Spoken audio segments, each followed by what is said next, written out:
Je ne sais pas pour vous, mais chaque jour que Dieu fait,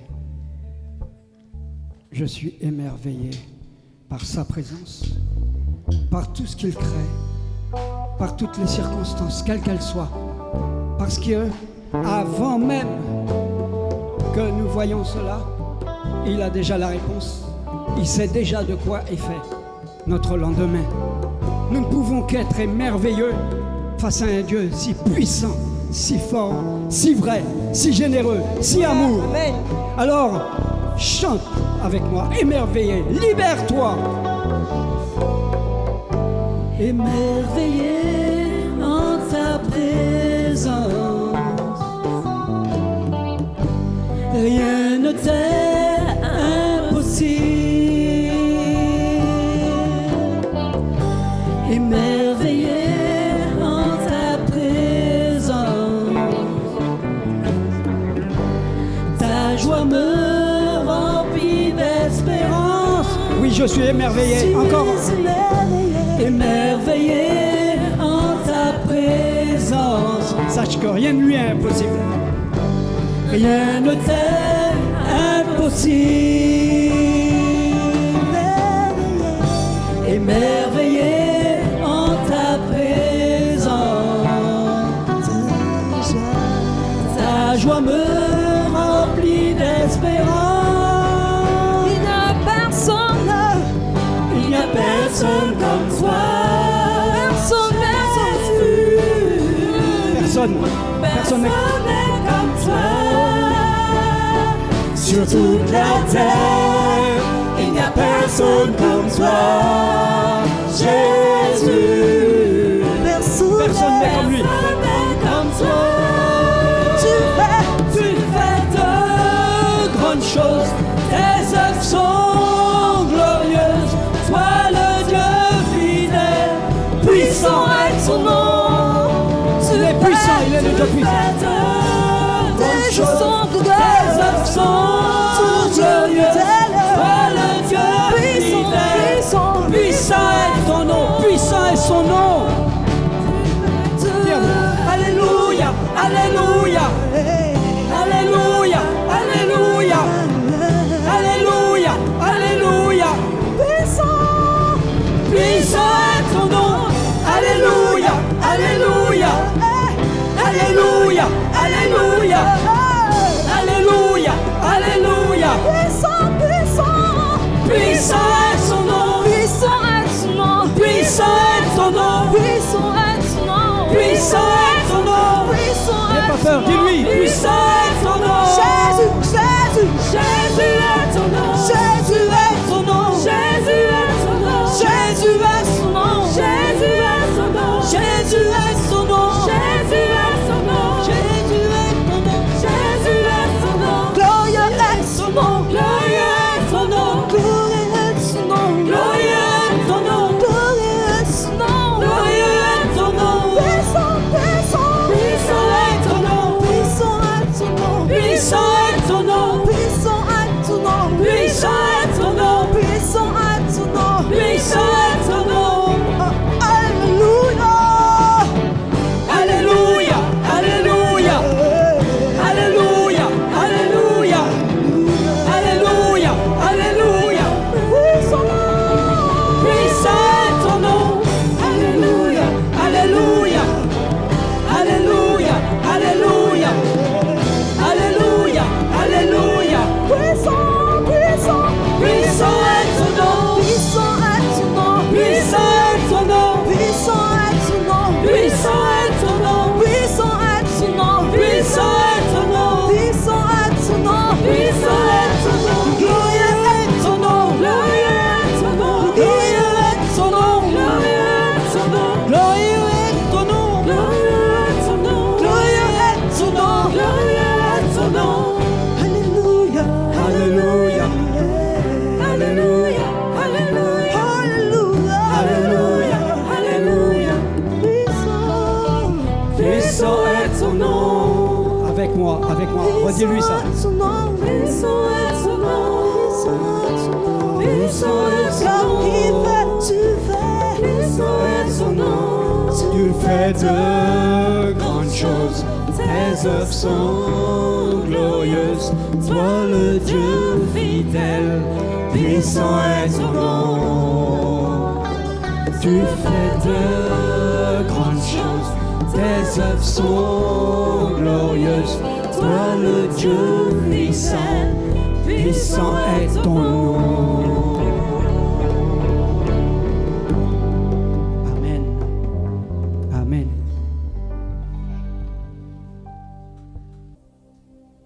Bien. Bonjour à tous. Bonjour à tous. Nous sommes contents de nous retrouver ce matin ensemble. Je bénis le Seigneur pour chacun d'entre vous. C'est toujours une joie de se retrouver, n'est-ce pas? Et c'est pour moi une joie particulière de voir de nouveaux visages. Des visages que je n'ai pas vus depuis un certain temps et d'autres que je vois encore aujourd'hui. Soyez à votre aide dans la maison du Seigneur. Soyez bénis, le nom de Jésus-Christ. Notre réflexion ce matin sera autour d'un fait très important. Je voudrais que nous puissions ensemble porter les regards dans la parole de Dieu qui est là le guide, qui est vraiment cette arme que Dieu nous a donnée, offensive et défensive, qui est la parole, l'épée, pour pouvoir combattre le bon combat. Alors, juste avant, je fais un petit coucou à tous parce que vraiment, est-ce que vous pouvez me donner le meilleur sourire que vous avez, le meilleur, hein, pas celui de tous les jours, mais celui pour les occasions comme un mariage, comme le meilleur. Alors, je vous regarde. Est-ce que vous pouvez me faire, parce que j'ai besoin de sourire de votre part. Alors, faites-moi le meilleur. Ah, le voisin me regarde et dit, non, ça c'est pas le meilleur, hein. Nous sommes contents de nous retrouver ce matin, c'est vrai, parce que notre Dieu est là. Et quand je vois des visages, quand je vous vois, je vois la gloire de Dieu parce que je crois que Dieu est un Dieu fort et puissant. Amen. Je voudrais commencer notre réflexion, merci pour la diapo, commencer par une question. La question est la suivante. Pour chacun d'entre nous, une question que je souhaiterais que tu puisses avoir au moins une bonne réponse. Alors la question est la suivante. Quand on cherche la faveur, le soutien d'une personne, qu'est-ce que l'on fait de manière générale? Quand on cherche la faveur d'une personne, la faveur de, ça peut être un ami, un patron, cela peut être une femme, un mari. Qu'est-ce que l'on fait? Qu'est-ce que l'on met en place pour gagner l'autre, pour avoir son approbation, pour avoir sa faveur? Qu'est-ce que nous faisons? Alors, généralement, qu'est-ce qu'on fait? Eh bien, on fait tout pour aller dans le même sens que l'autre. On va faire des éloges, on va appuyer ses idées. Si c'est au travail, on va appuyer ses idées, ses convictions, ses avis. On va chercher vraiment à avoir son attention, mais c'est aussi lui dire que nous sommes là avec toi, n'est-ce pas? Donc, ainsi, gagner sa faveur. Il y a une expression de chez nous qui dit ceci. On ne prend pas des mouches avec du vinaigre, mais c'est avec du miel. Donc, pour avoir la faveur d'un homme, eh bien, généralement, eh bien, on va utiliser, même certains iront jusqu'à la flatterie, pour gagner la faveur. Mais qu'en est-il de la faveur de Dieu? Quand on recherche la faveur de Dieu, que faut-il faire? Pour avoir l'approbation de Dieu dans nos vies, que faut-il faire? Je pense que chacun d'entre nous ce matin, on voudrait avoir l'approbation de Dieu dans ce que nous faisons, pas vrai? Quels sont ceux qui veulent la faveur de Dieu dans leur vie? Je vais voir des mains. Je vais comme ça, je ne vais pas prier pour ceux qui n'ont pas levé la main. Vous voulez la faveur de Dieu, mais que faut-il faire alors pour avoir la faveur de Dieu, avoir Dieu avec toi, avoir la faveur de Dieu dans ta vie? Et je crois que c'est un trésor inestimable. Avoir la réussite de tout ce que l'on entreprend, c'est vraiment une chose très importante. Les bienfaits en dépendent de la faveur de Dieu. Alors ce matin, je m'adresse particulièrement à un jeune. Alors il y a des jeunes qui sont encore à l'école. de ceux qui sont au collège, qui sont au lycée, d'autres ont déjà fini avec, qui ont réussi leur bac, qui vont passer en études supérieures. Eh bien, on pense à eux. Je m'adresse à toi ce matin. Je m'adresse aussi aux moins jeunes, des jeunes comme moi, bientôt 50 ans, des jeunes de ma génération. Et puis, il y a aussi les plus jeunes, qui ont 80, 75 ans et 85 ans. Là, ils sont beaucoup plus jeunes. Donc, vous comprenez que ce matin, le message est orienté pour chacun d'entre nous. Tu es un jeune et je voudrais que nous puissions vraiment arrêter notre attention et vraiment analyser dans la parole de Dieu une vérité très importante pour toi et pour moi ce matin. Tu es prêt? Oui? Alors nous allons voir dans la parole de Dieu un jeune qui, lui, a obtenu la faveur de Dieu. Et nous allons découvrir ensemble, au travers de cette lecture que nous allons faire, qu'est-ce qu'il a mis en place? Comment a-t-il su attirer sur sa vie la faveur de Dieu? Tu es d'accord avec moi? Regardons ensemble dans Daniel au chapitre 1er. Lisons ensemble dans Daniel chapitre 1er. Nous allons faire une assez longue lecture.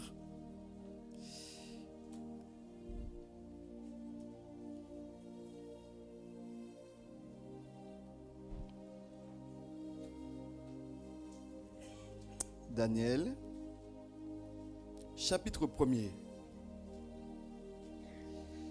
Daniel était un jeune qui a su faire la différence avec les autres. Alors il est dit ceci dans Daniel au chapitre 1er, au chapitre 1er, au verset 1er. La 3e année du règne de Joachim, roi de Juda, Nebuchadnezzar, roi de Babylone, marcha contre Jérusalem et l'assiégea. Le Seigneur livra entre ses mains Joachim, roi de Juda, et une partie des ustensiles de la maison de Dieu. Nebuchadnezzar emporta les ustensiles au pays de Shinéar, dans la maison de son Dieu, et les mit de la maison du trésor de son Dieu. Il est dit ceci au verset 3. Le roi donna l'ordre à Aspénaz, chef de ses eunuques, d'amener quelques-uns des enfants d'Israël de la race royale et ou de la famille noble, des jeunes garçons sans défaut corporel, beaux de figure, doués de sagesse, d'intelligence et d'instruction, capables de servir de la maison dans le palais du roi, et à qui l'on enseignerait les lettres et la langue des Chaldéens. Le roi leur assigna chaque jour une portion des mets de sa table et du vin dont ils buvaient, voulant les éduquer, les élever pendant 3 ans, au bout desquels ils seraient au service du roi. Il y avait parmi eux, d'entre les enfants de Juda, Daniel, Anania, Michaël et Azaria. Le chef des eunuques leur donna des noms: à Daniel, celui de Belchazzar, à Anania, celui de Sadrach, à Michaël, celui de Meshach, et à Azaria, celui d'Abednego. Il dit ceci au verset 8, notez bien ceci et soulignez-le dans votre Bible. Au verset 8, il est dit: Daniel résolut de ne pas se souiller par les mets du roi et par le vin dont le roi buvait. Et il le pria, le chef des eunuques, de ne pas l'obliger à se souiller. Dieu fit trouver à Daniel faveur et grâce devant le chef des eunuques. Le chef des eunuques dit à Daniel: Je crains mon seigneur le roi, qui a fixé ce que vous devez manger et boire. Car pourquoi verrait-il votre visage plus abattu que celui des autres gens de votre âge? Vous exposeriez ma tête auprès du roi. Alors Daniel dit à l'intendant, à qui le chef des eunuques avait remis la surintendance de Daniel, d'Ananias, de Michaël et d'Azaria: Éprouve tes serviteurs pendant 10 jours, et qu'on nous donne des légumes à manger et de l'eau à boire.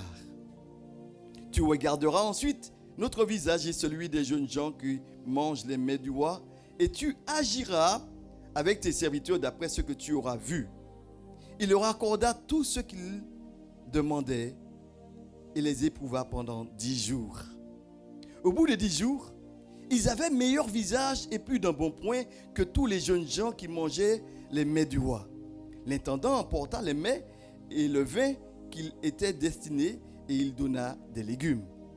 Au verset 17, il dit ceci: Dieu accorda à ces 4 jeunes gens de la science, de l'intelligence dans toutes les lettres et de la sagesse. Et Daniel expliquait toutes les visions et tous les songes. Au thème fixé par le roi pour qu'on les lui amena, le chef des eunuques les présenta à Nebuchadnezzar. Le roi s'entretint avec eux et parmi tous ces jeunes gens, il n'en trouva aucun comme Daniel, Anania, Michaël et Azaria. Ils furent donc mis au service du roi. Sur tous les objets qui réclamaient de la sagesse et de l'intelligence et sur lesquels le roi les interrogeait, il les trouvait 10 fois supérieurs à tous les magiciens et astrologues qui étaient dans tout le royaume. Ainsi fut Daniel jusqu'à la première année du roi Cyrus. Est-ce qu'on peut acclamer bien fort le Seigneur pour sa parole?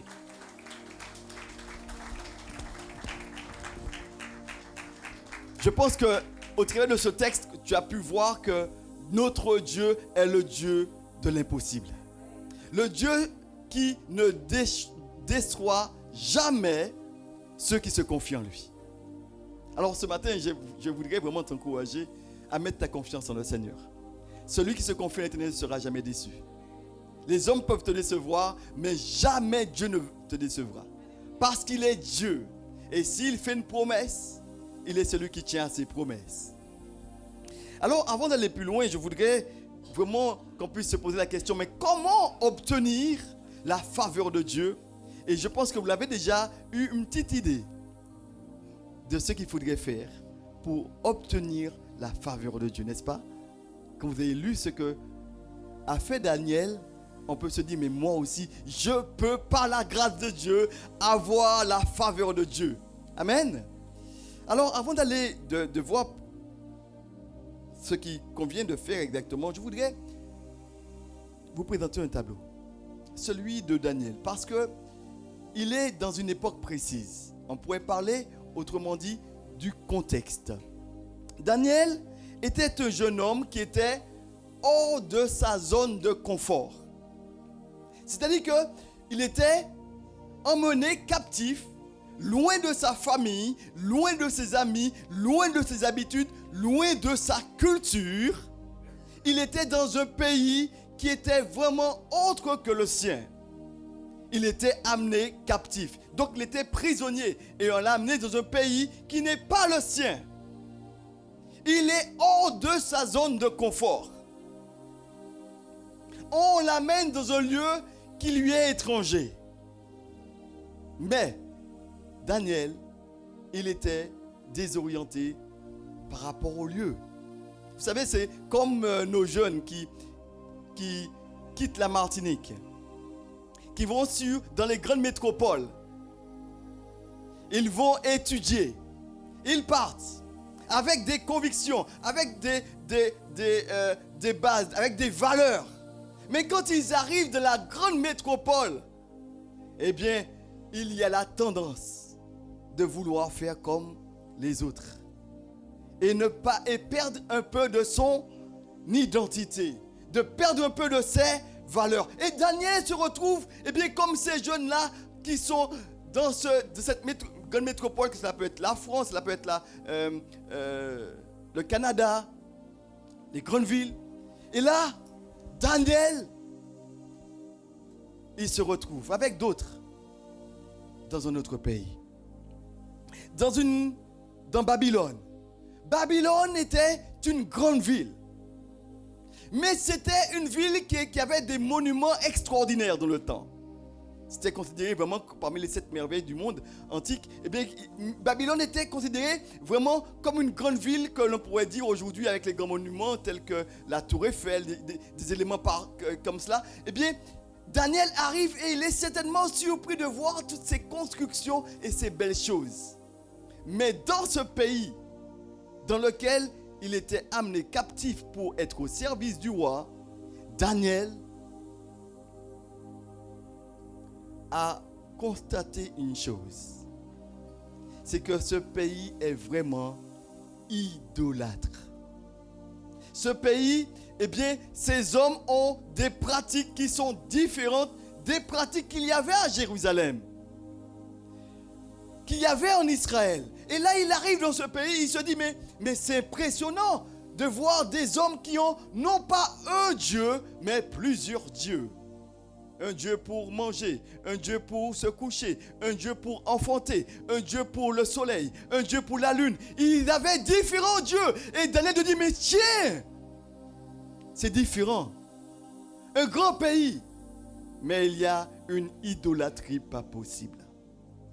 Alors, quand on parle d'idolâtrie, je voudrais faire une petite parenthèse pour une personne ce matin qui se pose la question, mais qu'est-ce que l'idolâtrie?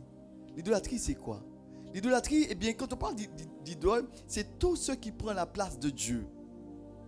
Tout ce qui prend la place de Dieu et qui conduit l'homme à faire une chose, à adorer un autre Dieu que le vrai Dieu.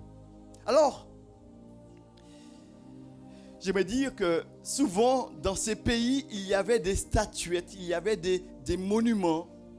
Mais j'aimerais dire à une personne que la statuette n'est pas une idole en elle-même. Je m'explique.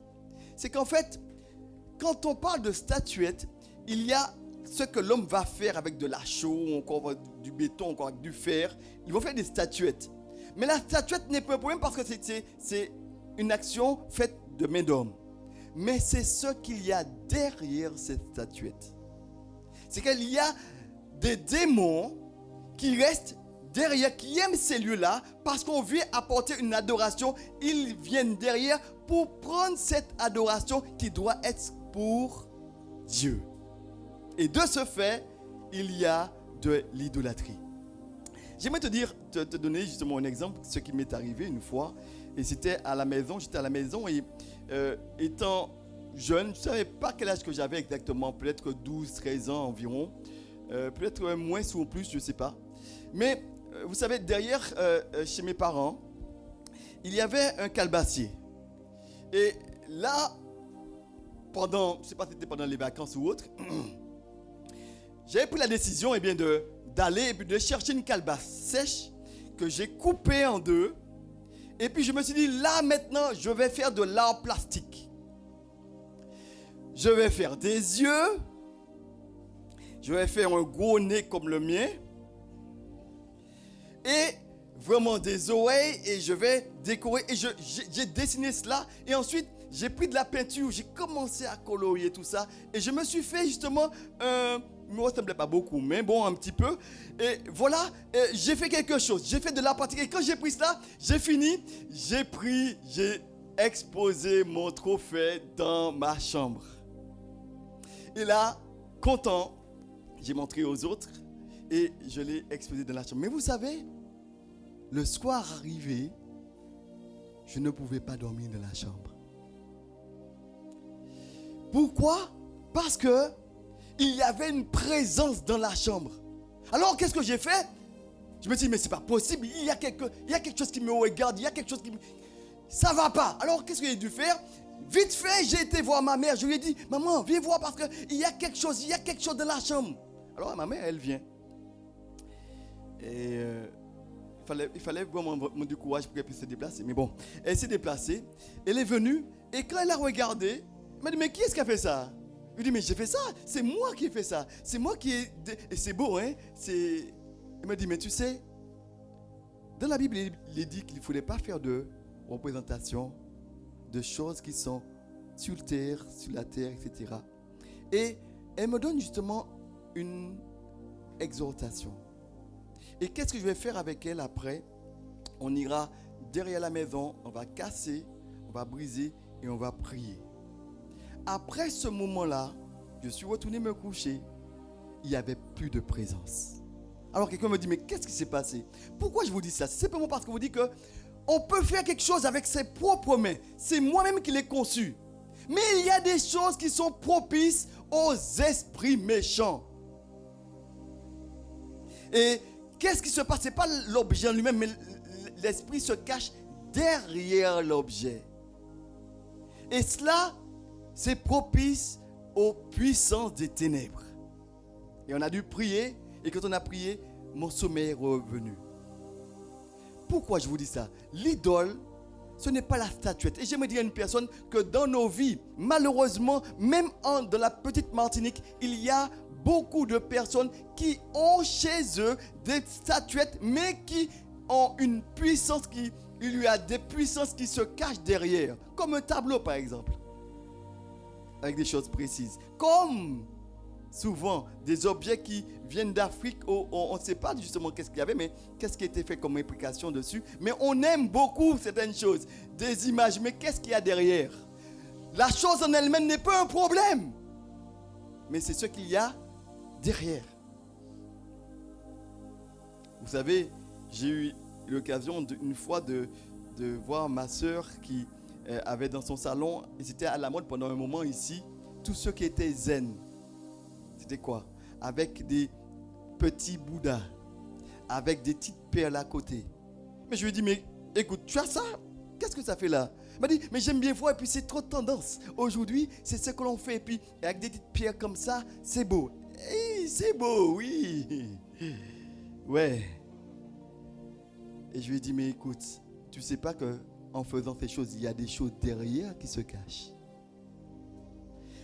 Pourquoi je vous le dis? Parce que Daniel, lui, il arrive dans ce pays, de cette grande métropole, et il voit que les hommes ont beaucoup de choses qui ne glorifient pas Dieu, le Dieu des cieux, le Dieu qui a créé le ciel et la terre. Il se rend compte bien qu'ils adorent différents dieux, et lui, il se dit, ah, ok. Et le roi, qu'est-ce qu'il va faire? Il va leur dire, mais écoutez, parce que le roi a une pratique pareille que les hindous. L'hindouisme. Vous savez qu'est-ce qu'ils font? Avant de faire une cérémonie et tout, qu'est-ce qu'ils font? Ils vont préparer le repas. Et quand ils préparent le repas, ils l'amènent devant la divinité. Ils vont allumer des bougies, ils vont faire des prières. Et parce qu'il y aura une identification entre la personne qui va prendre le repas et la puissance et l'autorité et la divinité, il y aura un lien entre les deux. Et quand ils vont prier et après ils vont manger, il y a une communion entre la personne et les puissances. Et Daniel va se dire, mais ouh là, qu'est-ce qui se passe là? Alors moi, non, je ne vais pas. Et le roi, en faisant cela, il les amenait en quelque part à adopter aussi c'est Dieu. Mais Daniel va dire, écoute, ça là, c'est pas pour moi. On m'a transporté, on peut être esclave physiquement, mais spirituellement, je ne serai pas esclave. Je ne serai esclave de rien du tout. Il a pris la position. Il a dit non, je ne ferai pas comme les autres. Non, je ne vais pas faire comme les autres font. Mais moi, je veux, là où je suis, qu'importe là ce que les hommes peuvent faire, je vais glorifier mon Dieu. Là où Dieu me place, que je sois lié, que je ne sois pas lié, je vais glorifier mon Dieu. Et Daniel avait fait une chose précise. Il avait pris cette résolution de ne pas faire comme les autres. Comme Daniel, tu peux être libre tout en étant captif. Tu peux être dans un autre pays, mais jamais oublier qui tu es. Je m'adresse à un jeune, peut-être que tu vas partir ou encore tu es parti et tu es venu en vacances, je ne sais pas. Mais j'aimerais te dire les valeurs que Dieu t'a données. Daniel, lui, il s'est retrouvé dans cette grande métropole. Il n'a pas fait comme les autres, mais il a fait comme Dieu veut. Le contexte est le suivant. Dans une grande ville, Daniel va faire une chose très importante. Il va déclencher la faveur de Dieu. La grâce de Dieu. Il va garder son identité. Je sais qui je suis. Je ne sais pas. Il disait autrement, ce n'est pas le lieu où je suis qui détermine qui je suis. Amen. Ce n'est pas le lieu où je vais qui détermine qui je suis. Je sais qui je suis, qu'importe là où je vais, où je suis. Et Daniel, il a pris une résolution. J'aimerais te dire ce matin, tu dois savoir qui tu es. Il n'y a pas de menace là. Tu dois savoir qui tu es. Tu dois savoir ce que Dieu a fait de toi. tu dois avoir tes valeurs. Et qu'importe là où tu seras transporté ou encore tu peux atterrir, je ne sais. Mais rappelle-toi, comme Daniel, tu as des valeurs. Dieu est là, avec toi. Et j'ai envie de te dire, ne le déçois pas. Ne déçois pas ton Dieu. Tu dois savoir qui tu es et ce n'est pas aux autres de déterminer qui tu es. Qu'importe le lieu où tu es, rappelle-toi que Dieu est avec toi et c'est lui qui fait. Alors, je voudrais maintenant voir, c'est le point suivant, merci pour la diapo suivante. Comment obtenir la faveur de Dieu? Comment obtenir la faveur? Parce que Daniel, il a su déclencher la faveur de Dieu en ça. Vraiment attirer la bénédiction de Dieu, encore la bonne main de Dieu sur lui. La grâce de Dieu était sur lui. Comment a-t-il fait cela? Et cela est pour nous une clé ce matin. Eh bien, la première des choses que Daniel va faire, il va prendre une décision. Autrement dit, il va prendre une résolution. Il va se dire, mais ok, il faut des choses qui ne glorifient pas Dieu, mais moi, je prends la décision de ne pas faire comme les autres. Ne pas faire comme les autres. Comme la culture dans laquelle je suis. Mais je vais tout faire comme Dieu veut. Il a pris une décision. Être agréable à Dieu, quoi qu'il en coûte. Être agréable à Dieu. Si les hommes ne m'acceptent pas, ce qui est important pour moi, c'est que Dieu m'accepte. Il n'y a pas un jeune qui dit amen à cela? Parce que vous savez les jeunes, comment ça fonctionne? Ça fonctionne par paire. Ce que l'un fait, l'autre doit faire. Mais j'aimerais te dire que toi, jeune, tu dois montrer la différence. Comme Joseph a montré la différence. Comme Daniel a montré la différence. Comme beaucoup d'autres ont montré la différence. Pourquoi? Parce que tu dois savoir qui tu es. Ce n'est pas aux autres. Et je parle à quelqu'un parce que je crois que, vous savez, aujourd'hui, dans cette période de vacances, eh bien, qu'est-ce qui est en avant? C'est la manière de s'habiller. C'est la manière même de boire. Un jeune qui boit beaucoup. Et tu dis, mais tiens, mais toi, tu n'es qu'un petit... Vous connaissez la suite, hein? Un petit. Et puis, pourquoi? Parce que tu ne bois pas comme nous. Nous savons boire. Et nous sommes des hommes. J'aimerais dire à quelqu'un, ne laisse pas les autres déterminer qui tu es. Tu dois savoir qui tu es. Tu n'as rien à prouver parce que si Dieu t'approuve dans ce que tu fais, c'est ce qu'il y a d'important. Daniel, lui, il a dit non. Il a pris une décision, une résolution de ne pas faire comme les autres. Il s'est dit, eh bien, je vais prendre cette résolution de ne pas faire comme les autres, de m'abstenir. Et vous savez, on peut très bien prendre des décisions et des résolutions, n'est-ce pas? Vous n'êtes pas différent de moi. Hein? En début d'année, on prend des résolutions. Mais est-ce qu'on tient toujours nos résolutions? Est-ce que tu dis, cette année, je vais vraiment lire ma Bible, toute la Bible, de Genèse jusqu'à l'Apocalypse, en moins d'1 an? Et pour ce faire, c'est possible. Il se fait de lire 4 chapitres par jour, tu le fais. C'est vrai. Mais pour d'autres vont te dire, mais non, mais moi, j'ai pris la résolution de lire 10 chapitres par jour et je vais finir avant novembre. Et je vais prendre la résolution. Bon, allez, on va pas dire des choses difficiles. Je vais prendre la résolution avant d'aller me coucher de pouvoir toujours prier. Ah, il n'y a pas d'aménace là. Et qu'est-ce qu'on s'aperçoit? On s'aperçoit bien que quand on prend ces résolutions, on est déterminé. Les premiers jours, allez, ça va. Et puis après un certain temps, le même mois, après un certain temps, on est là, mais Seigneur, tu connais toutes choses. Tu sais que je suis fatigué aujourd'hui. Seigneur, bénis la nuit, bénis, amen, amen. Et on appelle ça des prières micro-ondes. Avant de manger, bénis flamme. Avant d'aller se coucher, bénis la nuit, la journée, bénit la journée et flambe, on est parti. Mais est-ce que c'est cela, rencontrer Dieu? Vous savez, on peut très bien prendre des résolutions et ne pas les tenir. Mais Daniel, il va prendre une résolution. Mais cette résolution-là va le pousser à l'action. Cela me fait penser au fils prodigue.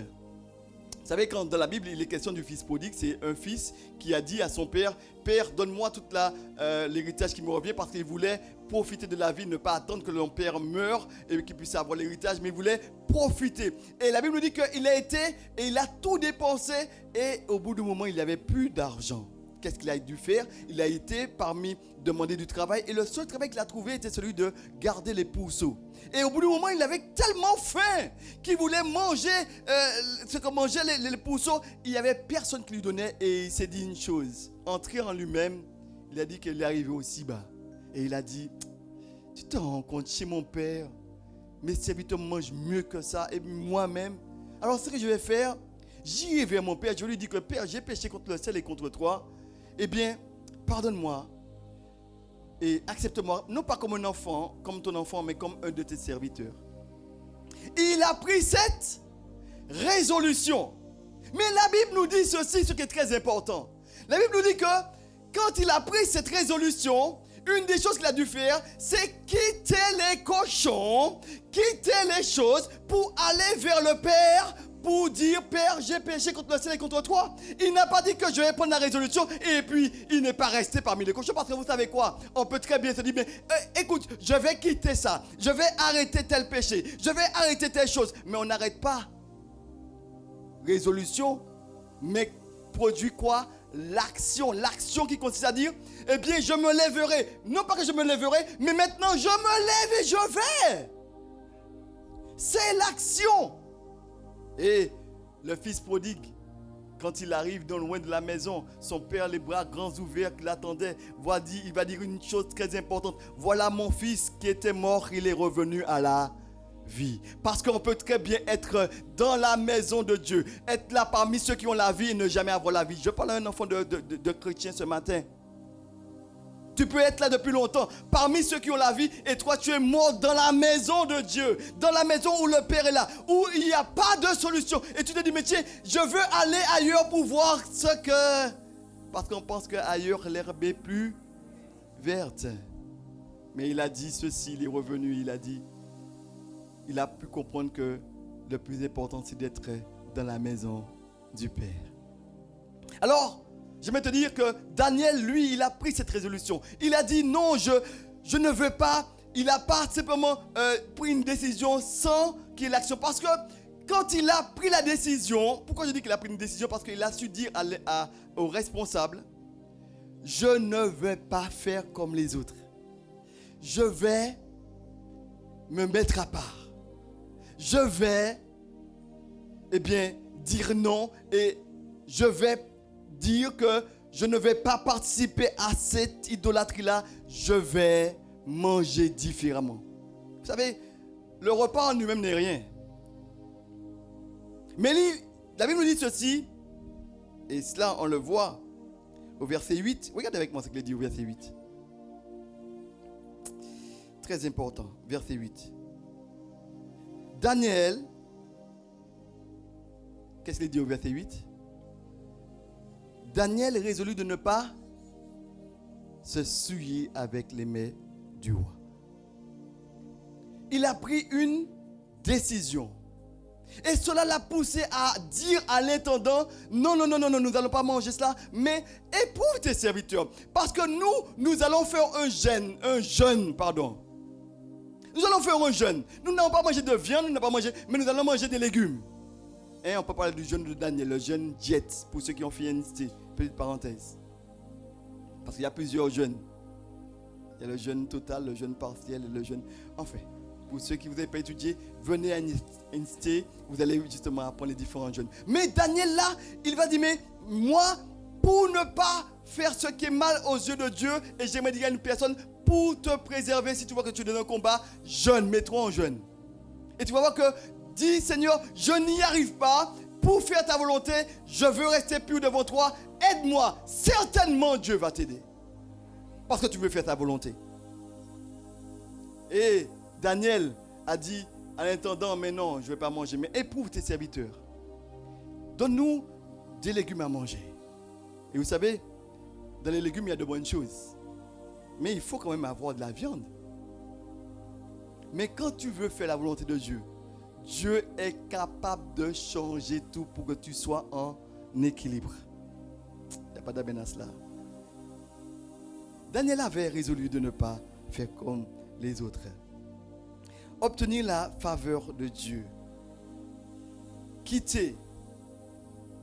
Ne pas faire comme les autres. Ne plus avoir ce qui est nécessaire. Daniel a dit non au maître du roi. Et j'aimerais te dire ceci. C'est toujours bien de ne pas de dire, de ne pas faire. C'est toujours bien de dire, mais il ne faut pas que tu puisses faire ceci. C'est toujours bien de dire que je ne ferai pas telle chose. Parce que vous n'êtes pas différents de moi, nous avons tous une conscience. La conscience, c'est quoi? C'est la connaissance du bien et du mal. On a tous une conscience. Mais c'est mieux de le dire et de le faire. Daniel s'est positionné. Est-ce que tu peux te positionner?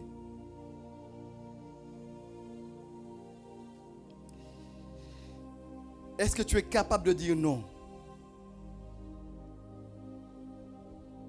Est-ce que tu peux dire non aux choses qui déplaisent à Dieu? Daniel, lui, il a dit non. Il a dit non, moi je suis consacré à Dieu. Et dans ma bouche, il n'entrera rien de souillé. Parce que ma bouche est un instrument pour la gloire de Dieu. Mon corps est le temple du Saint-Esprit. Mon corps est pour glorifier Dieu. Et je ne vais pas m'associer aux démons. Je ne vais pas m'associer à ce que les autres font. Je ne vais pas faire comme les autres. Parce que les autres, ils font des choses qui les mettent en confiance, qui les mettent en relation avec les démons. Mais moi, je ne vais pas faire ces choses parce que je suis en relation avec mon Dieu. Je parle à un jeune ce matin parce que ce message-là est avant tout pour toi. Qu'est-ce que tu écoutes comme musique? Vous savez, aujourd'hui, ça a été le cas. Je t'en parle parce que moi aussi j'étais jeune et je suis toujours jeune, pas vrai? Pendant un temps, en sortie justement du lycée, j'entrais dans ma chambre et dans le temps il y avait le top 10 et dans le top 10 il y avait toutes sortes de musique et je m'enfermais dans la chambre et pour moi c'était le moment de repos. Mais j'étais toujours là dans la chambre et avec le son, avec des caissons pour ceux qui sont des jeunes et puis la basse là qui résonne bien, un boum boum boum boum. Et là on écoute ça et puis on apprécie la musique. Et une fois, ma mère elle est descendue. Elle me dit, mais David, qu'est-ce que tu fais là? Je dis, mais j'écoute la musique. Vous savez comme les jeunes parlent. Mais il n'y a pas de problème, quel problème qu'il y a? C'est toujours comme ça, c'est jamais un problème. Mais quel problème qu'il y a? Mais juste. Elle me dit, mais oui, viens voir ça. Regarde dans le miroir. Je dis, mais qu'est-ce qu'il y a comme au miroir? Je me regarde, je me dis, mais justement, il n'y a rien là. C'est rien, ça va. Et effectivement, je ne m'étais pas rendu compte, c'est après que j'ai compris que la musique a une influence sur l'homme. Parce que les ondes absorbent. Vous savez, dans les boîtes de nuit, pourquoi ils mettent le son justement à des dB très bas? C'est pour que tu puisses avoir au bout du moment ce qu'on appelle un excitant, soit de l'alcool, soit quelque chose pour te pousser à quoi faire? À consommer. Tu as besoin de quelque chose pour te réveiller. Tu as besoin de quelque chose pour te stimuler. Cela est fait exprès. Mais quand on écoute des choses comme ça, on est aussi en relation avec ceux qui ont, en enregistrant certains chants, ont invoqué des esprits méchants. Et quand toi, chrétien, tu viens écouter, mais c'est un son qui est là, mais n'empêche que ton pied est en train de bouger. Et même les chrétiens te disent, mais qui sont quoi écouter là? Ah, tu sont quoi écouter? Et si tu as ce petit moment, même de le bus,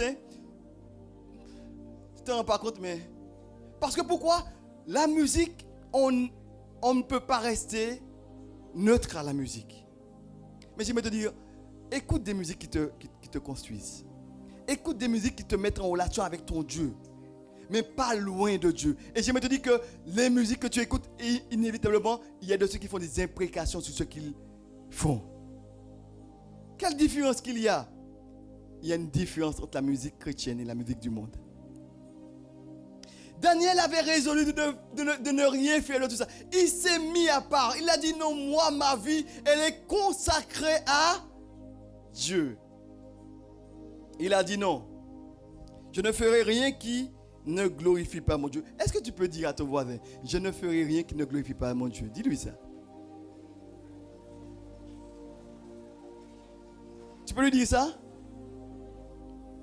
Je ne ferai rien qui ne glorifie pas mon Dieu. Daniel avait résolu. Alors, c'est vrai que ce n'est pas au voisin qu'il faut dire ça, c'est à soi-même. Hein?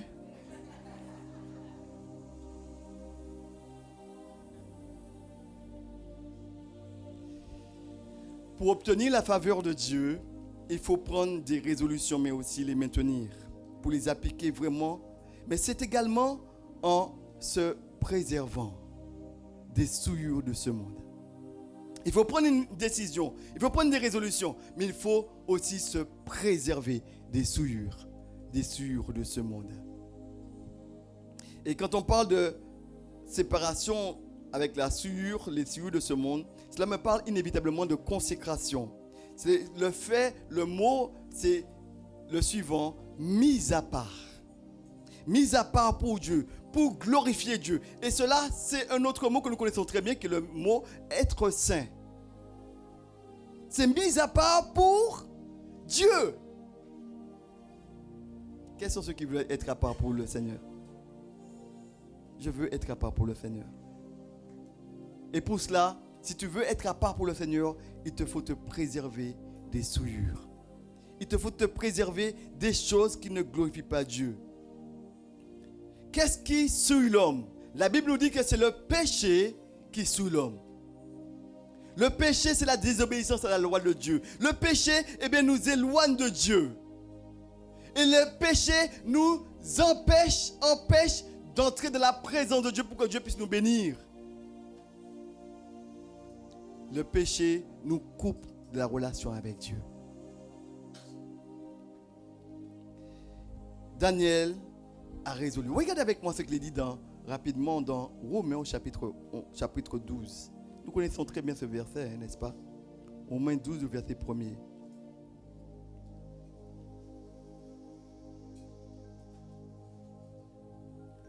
Il a un mot qui revient par rapport au sur.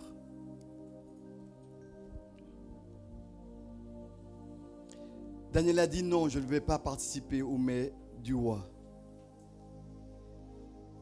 Il a montré la différence. Il a dit non. Non au péché. Et je t'invite ce matin à dire non au péché. Amen. Il dit ceci dans Romains 12, verset 1er. Je vous exhorte donc, frères, par les compassions de Dieu, à offrir vos corps comme un sacrifice vivant, saint, agréable à Dieu, ce qui sera de votre part un culte raisonnable. Et il dit ceci: ne vous conformez pas au siècle. Autrement dit, ne prenez pas. Et le mot grec consiste justement à dire quoi? Ne vous laissez pas couler dans le moule de ce monde. Vous savez, quand on prend de l'eau, un peu d'eau, si le verre il est long, le verre va suivre, l'eau va suivre la forme du verre. Mais si le verre est large, alors j'ai envie de te dire, le monde a une forme. Et le monde déforme. Mais c'est Dieu qui transforme. Montrer que tu ne peux pas laisser vouloir servir Dieu et se laisser couler dans le moule du monde. Ne vous conformez pas. Ne prenez pas la forme de ce monde. Daniel lui a dit non. Je ne vais pas faire comme le monde. Mais qu'est-ce que fait le monde aujourd'hui? Le monde aujourd'hui, on voit que les jeunes n'ont pas d'identité. Vous savez? Je le dis, que personne ne soit blessé ce matin. Mais les jeunes n'ont pas d'identité. Vous savez pourquoi? Les garçons sont comme des filles. De longs cheveux, des nattes. Et ça m'a étonné de voir qu'en fait, que maintenant, ils vont frire sur... Bon, on va pas dire ça, on va pas dire frire, on va dire arranger sur certains côtés et puis mettre des petites bouclettes dessus, faire des nattes. Et je vous dis, quand vous suivez une voiture, faites attention. Si vous pensez que c'est une femme qui est là, il faut bien regarder. Parce qu'aujourd'hui, la tendance, c'est quoi? Les hommes qui gardent de longs cheveux. Et qu'est-ce que font les femmes? Elles coupent leurs cheveux. Quelle génération? Notre génération, c'est cela. Et la plus grande partie de nos jeunes, c'est comme ça. On arrive maintenant, les pantalons sous les fesses là maintenant. Ouais, mon frère, ouais, yes. Hein? On est là. Et puis, les cheveux sont comme ça. Et puis, tu es chrétien ou pas? Quelle est ton identité? Qui tu es? Et aujourd'hui, le problème, c'est que les jeunes, j'ai même des problèmes encore avec certains encore. On me dit, mais tiens, pense, tu viens là, mais coiffe-toi. Parce qu'on n'est pas coiffé. Les jeunes aujourd'hui sont décoiffés, et puis c'est la mode. Et puis on a des petites bouclettes. Et puis on va passer un petit truc, vous savez, le pad là, machin, puis ça fait des bouclettes comme ça. Puis, mais arrêtez! Qui tu es? Qui tu es? Dis-moi qui tu es. Tu es un chrétien. Est-ce que Dieu te dit, ah, je suis fier de toi? Quand tu sais faire la différence, tu montres la différence. Daniel a su montrer la différence. Mais est-ce que toi, tu montres la différence? Je te parle à toi, jeune. Oh, ça te dérange, hein? Excuse-moi, mais c'est la parole de Dieu. Je dois te déranger ce matin. Est-ce que Dieu est content quand il te voit faire ces choses-là? Est-ce que tu fais plaisir à Dieu ou plaisir aux camarades, aux amis? Ou ceux qui t'entourent? Vous savez, à l'école, j'ai été surpris. Vous savez quoi? J'ai été déposer mes enfants à l'école. Et devant le lycée, je me suis dit, mais qui est-ce qui est fille, qui est-ce qui est garçon? Vous savez pourquoi je dis ça? Tout le monde, c'est des jeans slim. Regardez, maintenant les garçons sont plus... Je me dis, oh là là, il est costaud, lui. Parce que c'est tellement près du corps. Je me dis, mais dites, pendant un temps, si on voit un homme faire ça à mon époque, il est traité de tous les noms. Mais aujourd'hui, on est costaud partout. On est prêt. Et puis, si on fait un geste machin, le jean se déchire. Mais aujourd'hui, on a un problème d'identité. Jeunes, on a un problème. Et là, notre génération, elle va ainsi. Les hommes ne sont plus hommes, ils deviennent femmes. Et puis les femmes deviennent hommes aujourd'hui. Et les hommes, les femmes maintenant, vous savez qu'est-ce qu'elles font? Elles se coupent les cheveux et s'habillent comme des hommes. Maintenant, si vous regardez parce qu'il n'y a pas une poitrine, vous n'avez pas l'impression que c'est une femme qui est là. Parce qu'aujourd'hui, tout a changé. Mais c'est le monde. Mais qui est-ce qui est derrière le monde? Qui est-ce qui mène ces choses-là? C'est le diable. J'aimerais te dire qu'il n'y a que deux chemins. Soit tu es du côté de Dieu ou soit tu es du côté du diable. Mais tu ne peux pas être avec Dieu et avec le diable en même temps. Ce n'est pas possible. Et c'est pourquoi la Bible dit dans Apocalypse, si tu es tiède, un petit peu chaud, un petit peu froid, je te vomirai de ma bouche. J'aimerais te dire, tu dois savoir qui tu es. Tu dois décider dans quel camp que tu es. Tu es du côté de Dieu ou loin de Dieu. Je te parle ce matin parce que le Seigneur m'a mis à cœur de te parler vraiment. Pour que tu puisses t'engager avec Dieu. Le problème qui se pose dans notre génération, c'est quoi? C'est le piercing. Et vous savez, j'ai déjà fait une étude dessus. Mais vous savez, les jeunes ont une telle influence et je peux comprendre ça parce que quand ils laissent la maison, les parents et tout, on les revoit percés de partout. Et j'étais étonné de voir un jeune que j'avais vu, qu'on avait vu quand il était en préparation au baptême. Et quand je l'ai rencontré après, j'ai vu que la tendance, c'était de faire tout le tatouage, c'est tout un bras. Et tout le bras est tatoué. Je le vois justement arriver avec piercing et machin. Et il me dit, ouais, là, je reviens de la France et tout ça. Et voilà, donc ça a changé et tout ça. Mais ici, ça a changé aussi. Hein. Je dis, mais oui, mais toi, tu as changé aussi. Hein. Qu'est-ce qui s'est passé? Ah non, mais moi, tu sais, moi, je prie toujours ma Bible et je lis toujours. Hein. Mais en fait, je ne suis pas encore vraiment dans tu as une église là-bas, tu vas à une église là-bas. Non, il n'y a pas d'église tout proche, mais bon, tu sais, mon Dieu reste toujours le Dieu. J'ai toujours une relation avec Dieu. Hein. Je dis oui, d'accord. Et vous savez, ce qui se passe à l'intérieur se reflète à l'extérieur.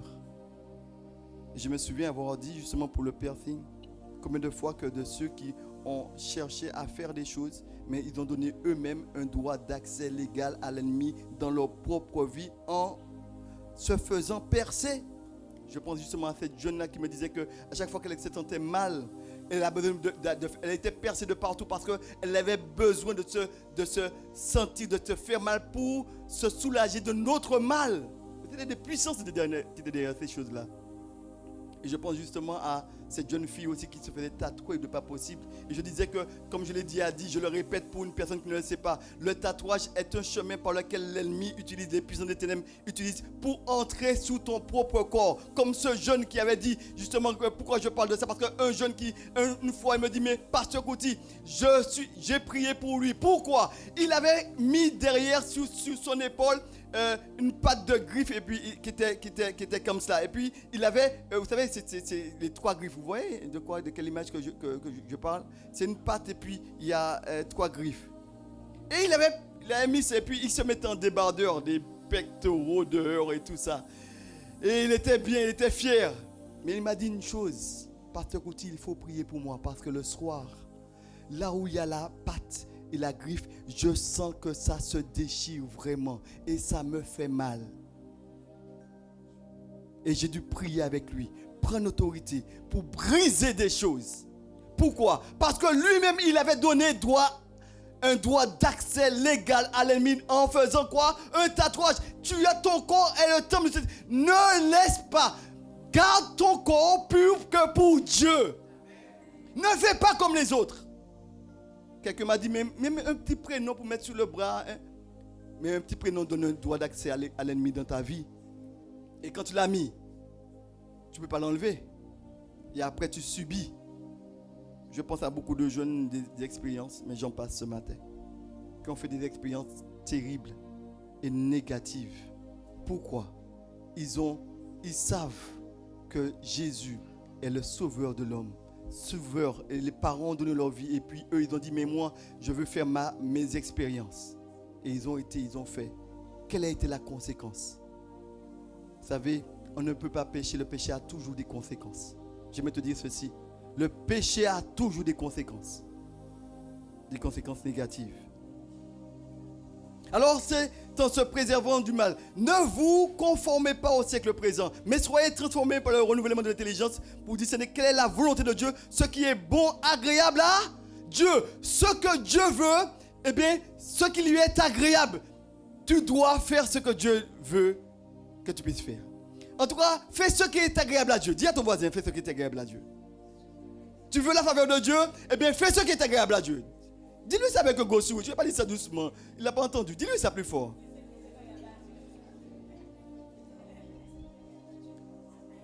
Alors il dit ceci. Regardez avec moi rapidement. Je vois que l'heure avance trop. Regardez avec moi rapidement dans 1 Corinthiens au chapitre 6. Parce que vous savez, notre génération est dans cette période de yol. Il y a ce qu'on appelle les after-yol. C'est la débauche. Et je me dis que malheureusement, notre génération, malheureusement nos jeunes, malheureusement, eh bien, même les chrétiens, ils font pareil. On n'est pas au bord de mer, mais on s'habille comme au bord de mer. Et tu exposes tout. Comment un chrétien, comment une personne qui voulait se marier se dit, mais tiens, non, on choisit ce qui reste pur. J'aimerais te dire, un jeune, un garçon, il ne va jamais vouloir s'attacher à une fille qui montre tout. Il va vouloir avoir une relation avec, mais pas s'engager avec. Parce que, pourquoi? Mais parce que, non, cette fille-là, non, elle montre tout là, et puis, je vais bien avoir un petit moment avec elle, mais me marier avec une fille comme ça. Et le pire, c'est que les garçons maintenant, c'est pareil. Hein? Les garçons ne sont pas meilleurs. Hein? On montre déjà tout. Et puis, ils sont tellement slim qu'on voit justement si lui, il est un gros, bien petit.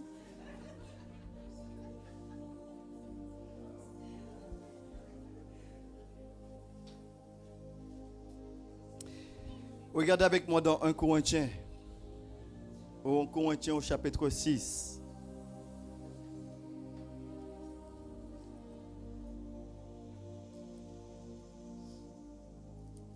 Un Corinthiens au chapitre 6. Et je vais simplement lire, je ne vais pas faire de commentaires. Mais je vais simplement lire parce que je crois que le temps. 1 Corinthiens au chapitre 6. Il parle de la débauche. Et je vais te dire, chrétien, toi qui es enfant de Dieu, toi qui es jeune, fais attention. Il dit ceci dans 1 Corinthiens chapitre 6.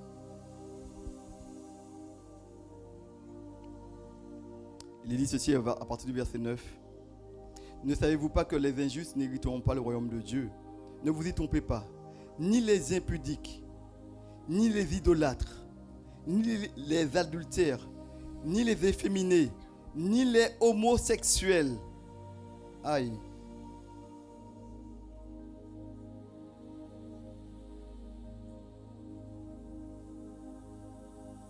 Ni les efféminés, ni les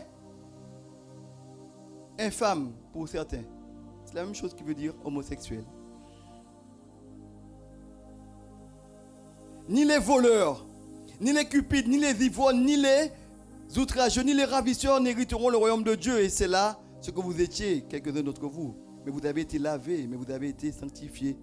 Et vous avez été justifiés au nom du Seigneur Jésus-Christ et par l'Esprit de notre Dieu. Tout m'est permis, mais tout n'est pas utile. Tout m'est permis, mais je ne me laisserai pas servir par quoi que ce soit.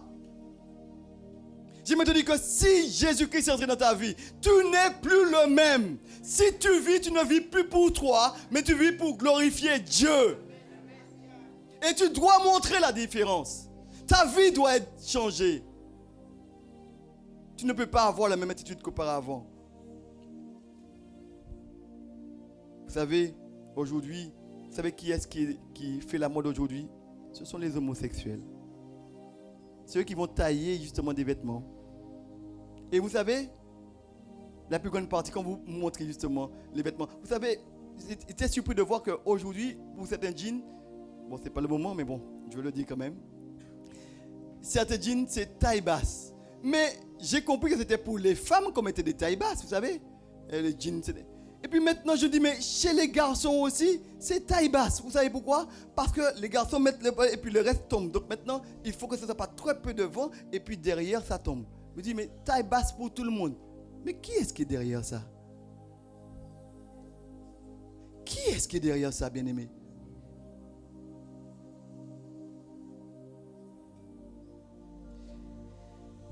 Regardons encore notre texte. Je n'ai pas le temps de m'arrêter dessus, mais regardons notre texte.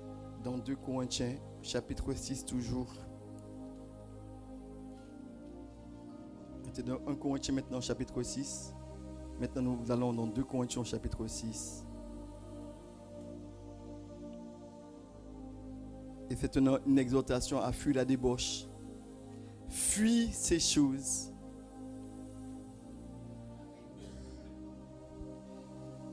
De Corinthiens, chapitre 6, verset 14, il dit ceci. Ne vous mettez pas avec les infidèles sous un joug étranger.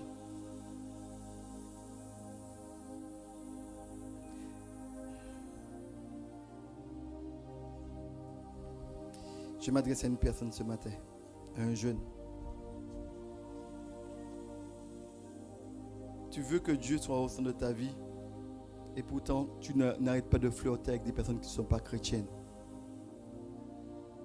J'aimerais te dire, c'est déjà de la débauche. Dans la Bible, quand on regarde un homme tel que Adam, il n'a pas été chercher Ève. Je me dis cela un célibataire ce matin. C'est pas Adam qui a dit, mais Ève, tu es où? Ève, mais je me sens tout seul et il n'y a pas une Ève pour moi quelque part? Non. Adam était occupé aux choses de Dieu. Il était au service. Il était en train de s'occuper du jardin. Et Dieu qui a dit, il n'est pas bon que l'homme soit seul. Qu'est-ce qu'il a fait? Il l'a amené. Il a conçu Ève et il a amené Ève vers Adam. Et quand Adam a vu Ève, il a dit, voilà ce qui est os de mes os.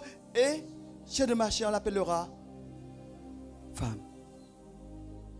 Mais il n'a pas été cherché. J'aimerais te dire que tu es chrétien. Sers Dieu. Sers Dieu et sers Dieu. Et Dieu va lui-même amener la personne qu'il te faut dans ta vie.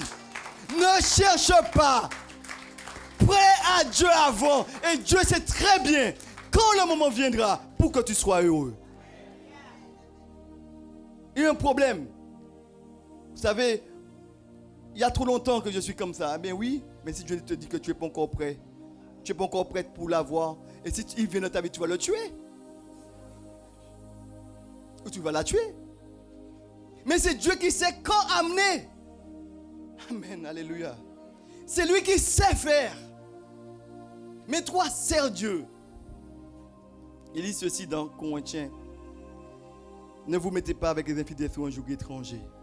Car quel rapport y a-t-il avec la justice et l'injustice? Ou qu'y a-t-il de commun entre la lumière et les ténèbres? Quel accord y a-t-il entre Christ et Bélial? Ou quel part a-t-il entre le fidèle et l'infidèle? Quel rapport y a-t-il entre le temple de Dieu et les idoles? Pourquoi il parle d'idoles ici? Rappelle-toi, l'idole, c'est tout ce qui prend la place de Dieu. Car nous sommes, et il dit ceci, car nous sommes le temple de Dieu vivant. Comme Dieu l'a dit, j'habiterai, je marcherai au milieu d'eux. Je serai leur Dieu, ils seront mon peuple. C'est pourquoi il dit, verset 17, c'est pourquoi sortez du milieu d'eux et séparez, sanctifiez-vous. Autrement dit, mis à part. Autrement dit, être saint. Mis à part. Mettez-vous, c'est pourquoi sortez du milieu d'eux, séparez-vous de le Seigneur. Ne touchez pas à ce qui est impur et je vous accueillerai. Je serai pour vous un père et vous serez pour moi des fils et des filles, dit le Seigneur Tout-Puissant.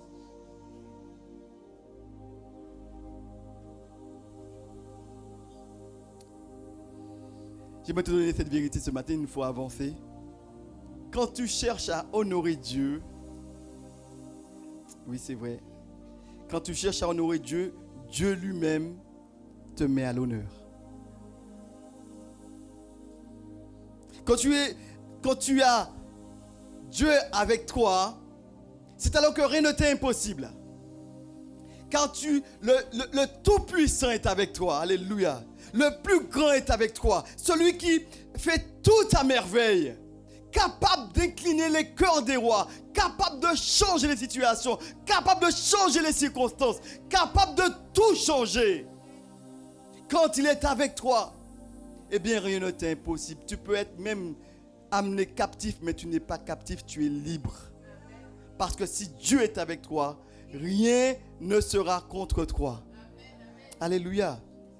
Il est maître des temps des circonstances. Quand Daniel, la Bible nous dit ceci, quand Daniel s'est positionné pour Dieu, ouvertement, et je parle justement d'une personne qui hésite encore à passer par les eaux du baptême, c'est le même principe. Quand je suis prêt à pouvoir démontrer ouvertement qui je suis et que je suis prêt à suivre Dieu, Dieu, qu'est-ce qu'il fait? Il donne son sceau d'approbation. Alléluia. J'aime ça parce que je vois que quand il s'est positionné pour Dieu ouvertement, Dieu aussi s'est positionné ouvertement pour lui. Autrement dit, si tu veux la faveur de Dieu, fais ce qui lui est agréable et tu verras. Obéis à Dieu. L'obéissance à Dieu. Et je vais te donner cette autre vérité qui est au verset 17. Regardez avec moi au verset 17. Qu'est-ce qu'il est dit ceci? Dans Daniel, verset 17. Daniel, verset 17. On revient dans Daniel.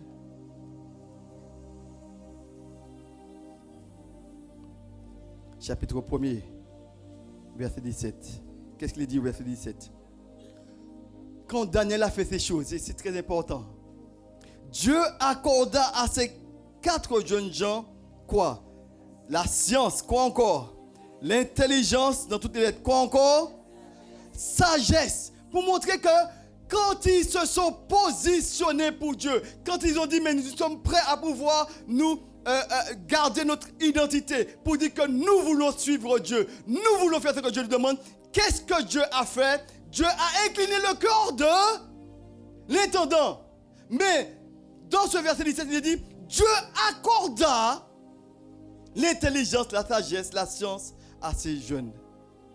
Alléluia. La sagesse, la science, l'intelligence, c'est Dieu qui donne ces choses.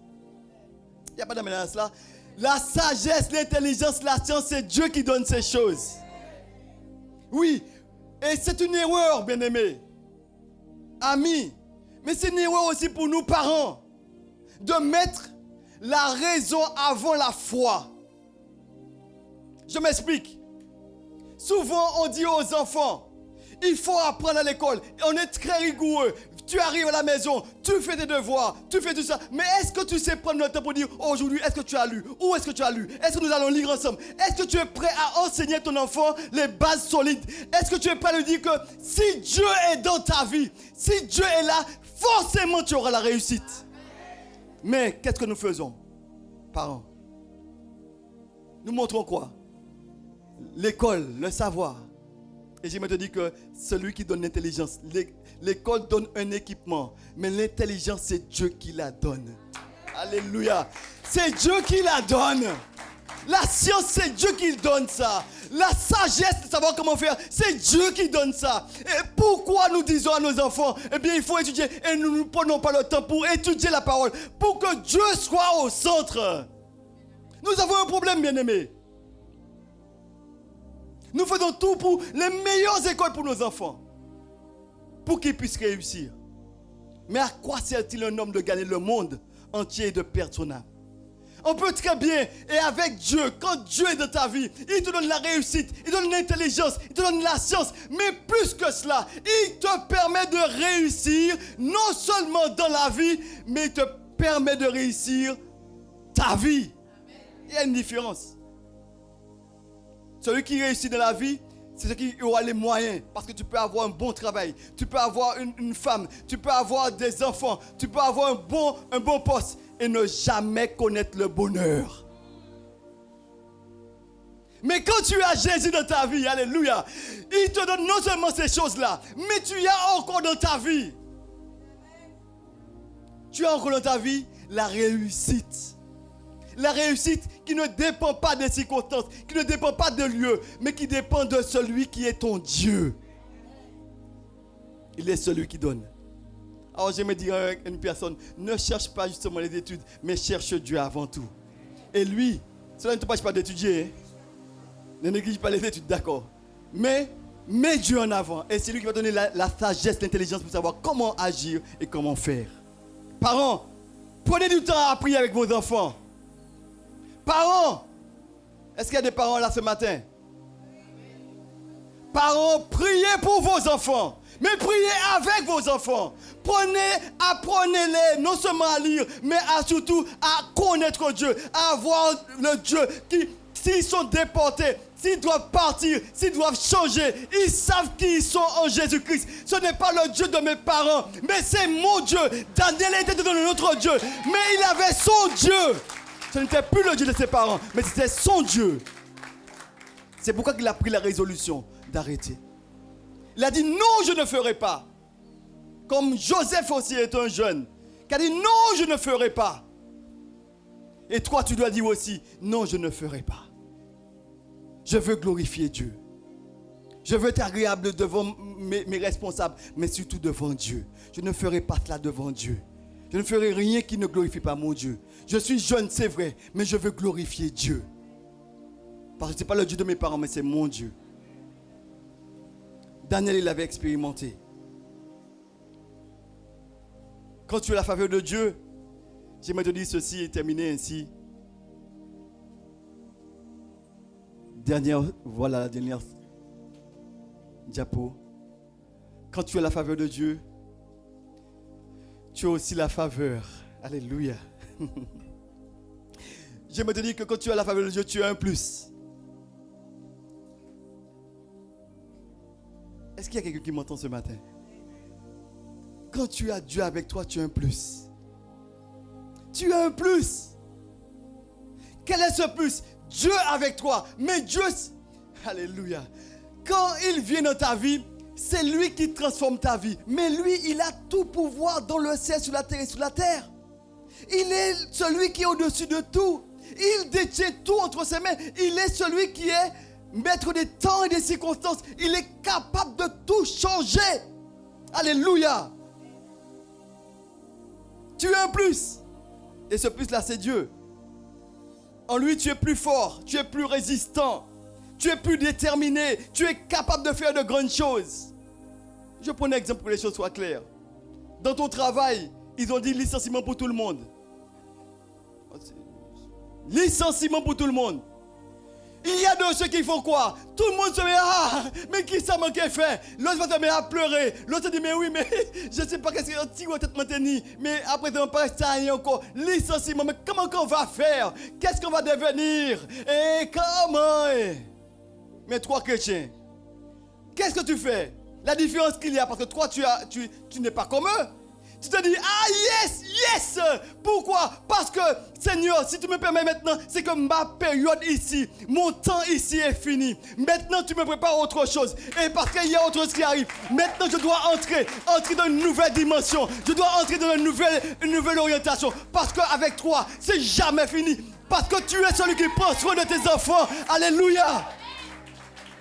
Je suis celui qui peut changer. Alors finalement, quand tu sais, tu prends conscience de tes choses, tu te dis, mais maintenant, Seigneur, je comprends que maintenant tu veux me déplacer, tu veux m'élever, tu veux m'amener plus loin.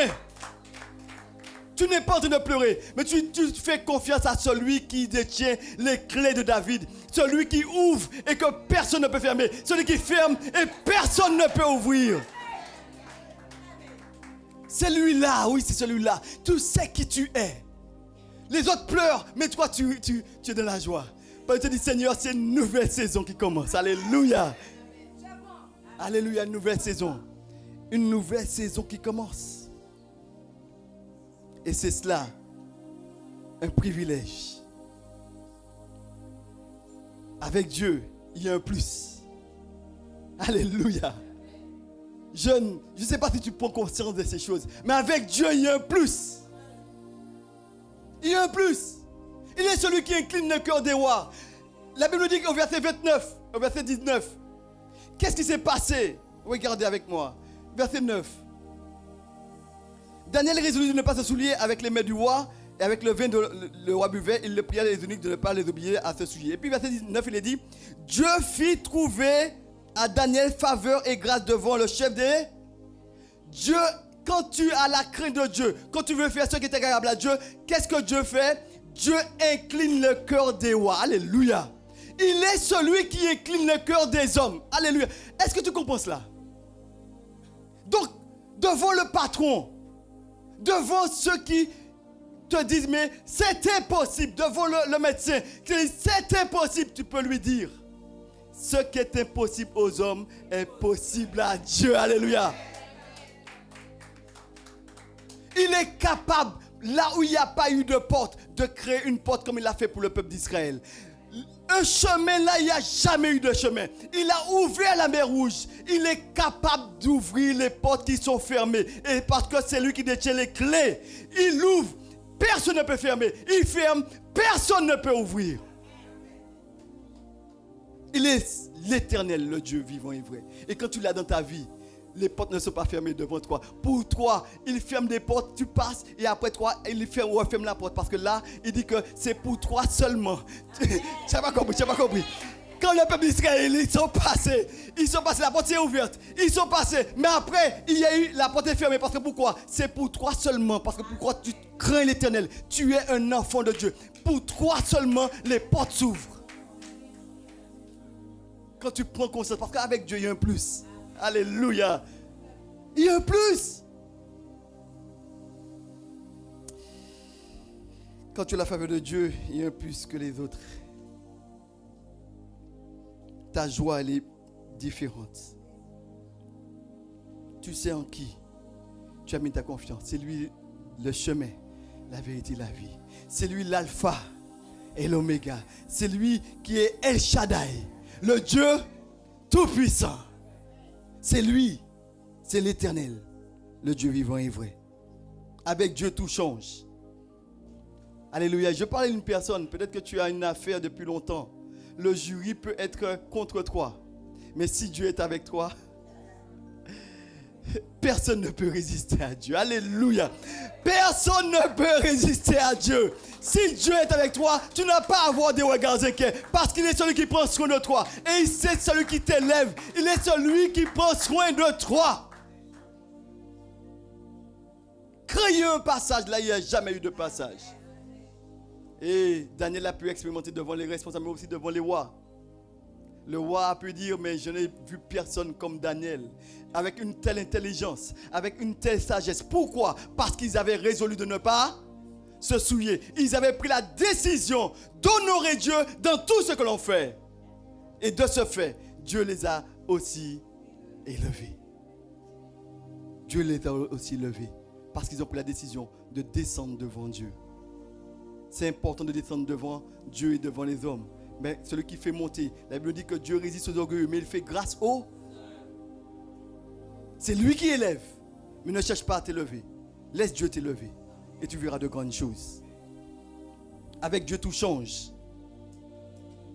Je parle à une personne qui est à la recherche d'un travail. Mets Dieu en avant. Tu as l'approbation de Dieu. Peut-être la présentation de projet. Rappelle-toi, Dieu est celui qui incline les cœurs des rois en faveur de ses enfants. Ceux qui le craignent. Dieu l'a fait pour Daniel, il peut aussi le faire pour toi. Notez ceci. Et cette fois, je termine. Le chiffre 10 revient 2 fois dans le texte. Le chiffre 10 revient 2 fois.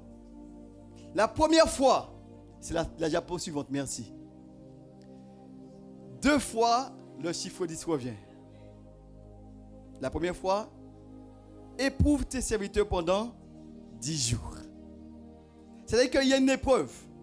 Une épreuve souvent un temps. Le chiffre 10 a une signification précise, mais je n'ai pas le temps de développer cela ce matin. Mais je me te dire ceci. 10 jours d'épreuve. Mais quand on a fait sa part, Daniel, ils ont su rester là, éprouver. Ils sont restés dans le jeûne, ils ont crié à Dieu, ils ont demandé à Dieu, puisque je vais faire ta volonté, Seigneur, incline le cœur de Dieu. L'a fait pendant 10 jours. Et après 10 jours, qu'est-ce qui s'est passé? Ils avaient meilleur visage. Alléluia. 10 jours. Mais le deuxième fois qu'il dit des 10 jours, c'est à quel niveau? Quand la Bible dit ceci pour Daniel et ses compagnons, quand il est dit ceci, ils étaient 10 fois supérieurs, alléluia, 10 fois supérieurs à ceux des astrologues. Ça parle d'une autorité. C'est-à-dire que quand Dieu t'élève, tu n'as même pas un plus comme ça, mais tu as 10 fois plus que les autres. Pourquoi? Parce que l'autorité qu'il t'a donnée, les autres ne peuvent pas suivre l'autorité. Parce que pourquoi? Dieu est au-dessus de tous les dieux. Dieu est le vrai Dieu. Il est au-dessus. Et s'il est dans ta vie, tu es également au-dessus. Parce que les autres ne voyaient pas. Ils voyaient Daniel, mais Daniel savait très bien que ce n'était pas lui, c'était Dieu en moi. 10 fois plus. Quand tu as Dieu dans ta vie, tu as un plus. Mais je me dis que tu as 10 fois plus. Sous les autorités, sous les puissants des ténèbres. Tu sais pas toi, mais tu peux marcher dans les puissants des ténèbres. Pourquoi? Parce que tu sais qui tu es. Alléluia, tu n'as pas compris ça. Il y a un plus avec Dieu. Je termine. J'ai besoin de 5 personnes. 5 personnes. 5 volontaires, juste rapidement. 5 volontaires. Ben voilà, il y en a déjà 1, 2, 3, 4, 5. Venez. Merci. Alors, je termine avec cette illustration, que tu puisses garder quelque chose de précis en tête. Si tu n'as rien compris, ce n'est pas bien grave. Mais j'aimerais te dire ceci. Un récapitulatif. Quand j'accepte Jésus-Christ dans ma vie, Dieu, il me donne une chose très importante. C'est la première personne, tu viens. Qu'est-ce qu'il vient? C'est sa personne. Et sa personne est accompagnée de quoi? sa personne est accompagnée de sa présence et accompagnée de ta position en Christ, et bien, première personne qui arrive dans ta vie quand tu ouvres ton cœur à Jésus-Christ, le privilège que tu as, parce que tu n'es pas n'importe qui, tu as un plus, le plus que tu as, c'est que lui-même, il vient en toi. Mais sa présence amène aussi la présence du Saint-Esprit.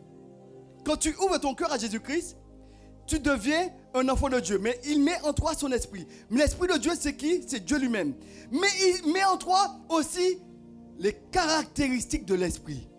On parle du fruit de l'esprit. Le fruit de l'esprit, c'est quoi? L'amour, la joie, la paix. Et quand il vient dans ta vie, toutes ces choses-là sont en toi. Donc, les hommes ne peuvent pas comprendre comment que tu peux être dans la joie alors que tout le monde prie, tout le monde pleure. Tu peux être dans une paix alors que tout le monde est affolé, toi tu es en paix. Tu peux être dans la joie, alléluia. Parce que pourquoi? La première des choses que Dieu vient quand il vient de ta vie, il vient, sa présence vient en toi. Mais la deuxième chose, c'est quoi? Viens. Qu'est-ce qu'il met en toi? Oui, reste là. Un plus encore. Pour montrer que la deuxième chose qui vient en toi, qu'est-ce qu'il... Il te donne ce que ton cœur désire. Alléluia. Quand il voit justement qu'il est en toi, mais c'est lui qui prend les décisions. Il amène justement un mari, une femme. Alléluia. Je parle à quelqu'un qui est célibataire ce matin. Il amène un mari, une femme. Mais ce n'est pas toi qui vas chercher la femme ni le mari. Mais c'est lui qui l'amène. Mais quand il l'amène, c'est lui qui fait quoi? C'est lui qui choisit ce qu'il y a de bon pour toi. Ce n'est même pas toi qui choisis. Il n'y a pas de la menace là. Donc, et quand il l'amène, il te dit, mais tiens, mais c'est celle qu'il me fallait, mais vraiment, parce que Dieu est celui qui te bénit et il sait ce que tu as besoin exactement. Le temps serait que vous puissiez donner mon témoignage. Mais, deuxième chose, sa présence, mais aussi la personne que tu as besoin dans ta vie. Une troisième personne qui ramène, c'est que quand il te donne un mari, une femme et il est ta présence, il te donne aussi des enfants. La Bible nous dit que le fruit des dents est une bénédiction de Dieu. Et ça, c'est les enfants qui sont là pour grandir, mais qui servent Dieu. Parce que pourquoi? Tu vois que dans ta vie, la bénédiction de Dieu, elle est accompagnée, elle n'est pas suivie de chacun, mais elle est là pour te faire du bien.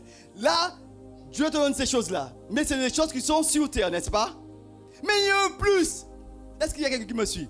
Il y a un plus qui est plus. Ce plus, c'est quoi? C'est les deux là qui viennent d'un coup. Parce qu'il y a deux personnes. Mais venez. Mettez-vous à côté. Quand vous vous mettez à côté, c'est le poids de gloire qu'il nous donne qui est dans le ciel. Quand tu es enfant de Dieu, alléluia. Il te donne quelque chose que les hommes ne peuvent pas donner, ni le diable ne peut te donner. Il te donne la vie éternelle. Et c'est toutes les bonnes choses qui sont au ciel. Et un jour, tu vas quitter la terre, tu vas quitter les biens de la terre, tu vas quitter, mais tu seras dans la présence de ton Dieu. Et tu pourras le voir, tu pourras le contempler, tu pourras l'élever, tu pourras l'adorer, tu pourras le louer, parce qu'il est digne de louange. Quand tu as Dieu dans ta vie, tu as un plus. Tu as un plus. Et j'aimerais dire à une personne que ce n'est pas vrai. Alors, je vais demander maintenant à ces deux-là de décoller. Mais toi aussi avec eux. Et je termine avec ça. C'est pour montrer que le contraire est aussi possible. Quelqu'un dira, mais je ne suis pas un chrétien, un non-chrétien. Il n'a pas Jésus-Christ dans sa vie. Mais il a bien un mari ou une femme. Mais le mari qui n'a pas choisi, ou la femme qui n'a pas choisi, la plus grande partie du problème qu'il y a, c'est que quand on n'a pas choisi, on n'est pas marié dans des bonnes conditions avec Dieu. Ce qui se passe, c'est que après, on est marié, mais le mariage ne tient pas. C'est pourquoi il y a autant de divorces. Et le pire, c'est que même si que ça reste, mais on n'est pas heureux. Parce que si on pense que c'est le mari ou la femme qui va nous permettre d'être heureux, c'est une erreur. Mon bonheur ne vient qu'en Dieu seulement. Et Dieu me dit, l'autre est là pour me combler, mais ce n'est pas lui qui va me combler de toutes mes faiblesses. Dieu est celui qui me comble au travers de l'autre, mais c'est Dieu qui me comble. Mais si tu penses que c'est l'autre qui va te combler, non. Et beaucoup se disent, mais oui, moi j'espérais que moi serais justement heureux, mais c'est à présent que moi c'est un problème. Alors c'est quand quelqu'un n'a pas Dieu dans sa vie, mais il peut avoir un mari ou une femme. Il peut aussi avoir des... Mais les enfants, qu'est-ce qui se passe? C'est que les enfants, et c'est étonnant de voir que les enfants arrivent au bout d'un moment à pouvoir mépriser même les parents. Pourquoi? Parce qu'ils n'ont pas la crainte de Dieu. Ne pas avoir la crainte de Dieu, on a tout à perdre. Mais maintenant, je demande aux autres de revenir. Viens par ici. Tu n'étais pas ici. Là, tu es là, voilà. Et les autres. Et vous voyez justement toutes ces bonnes choses que vous avez. Je m'adresse à une personne ce matin. Si tu n'as pas Jésus-Christ dans ta vie, il te manque l'essentiel. Je t'invite à te mettre debout. Parce que toutes ces bénédictions, lui dans ta vie, le mari, la femme, les enfants et le poids de gloire, c'est ce que Dieu t'offre gratuitement. Mais il te dit, laisse-moi entrer dans ta vie. Laisse-moi être ton maître. Prends la résolution maintenant de le laisser entrer dans ta vie. J'ai pris le temps ce matin parce que je m'adresse à un jeune, je m'adresse à une personne qui n'a pas encore pris de décision avec Jésus. Je t'invite à faire un acte de foi ce matin. Tu peux prendre la résolution de dire, mais Seigneur, je te veux dans ma vie. Mais maintenant, prends la décision. Maintenant, fais un acte de foi. Là où tu es, lave la main, je veux prier avec toi. Pendant que les chrétiens prient, pendant que nous sommes là, parce que nous croyons que tu peux avoir des parents qui soient chrétiens. Mais toi, tu sais très bien que tu n'es pas chrétien. Si tu meurs maintenant, tu n'es pas sûr d'aller au ciel. Mais j'aimerais te dire que tu peux changer. Je parle à un jeune, mais je parle à une autre personne. Y a-t-il quelqu'un qui veut prendre une décision? Là où tu es, je t'invite simplement à lever la main. Je veux prier avec toi. Quelqu'un qui se dit, mais tiens, mais moi, je n'ai pas encore pris cette décision avec le Seigneur. Et peut-être que tu es un très jeune, un moins jeune, ou encore un plus jeune, de 80, de 70 ans, 85 ans. Mais sache que Dieu est là. Tu n'as pas ce plus-là. Mais il veut te donner cette plus-là ce matin. Je veux te donner l'occasion. Parce que je crois que si Dieu nous a appelés ces 2 années à pouvoir être présents, c'est pour que le maximum soit sauvé. Y a-t-il une personne qui prend cette décision ce matin? Là où tu es, simplement, je t'invite à lever la main. Je vais prier pour toi. Là où tu es. Y a-t-il une personne qui prend cette décision ce matin? Tu ne prends pas une décision avec les hommes. Mais Dieu est là. Il veut te donner beaucoup de bonnes choses. Mais il faut que tu sois en accord avec lui. Y a-t-il quelqu'un qui prend une décision ce matin avec le Seigneur? Dis, je te veux, Seigneur, dans ma vie. Je veux te suivre. Je te veux justement pour m'aider à abandonner tout ce qui n'est pas ta gloire et faire ta volonté. Y a-t-il quelqu'un qui prend cette décision? J'insiste. Si tu es là ce matin, tu peux faire une prière dans ton cœur. Dis-lui, Seigneur Jésus, à haute voix ou encore dans ton cœur, dis-lui, Seigneur Jésus, je reconnais que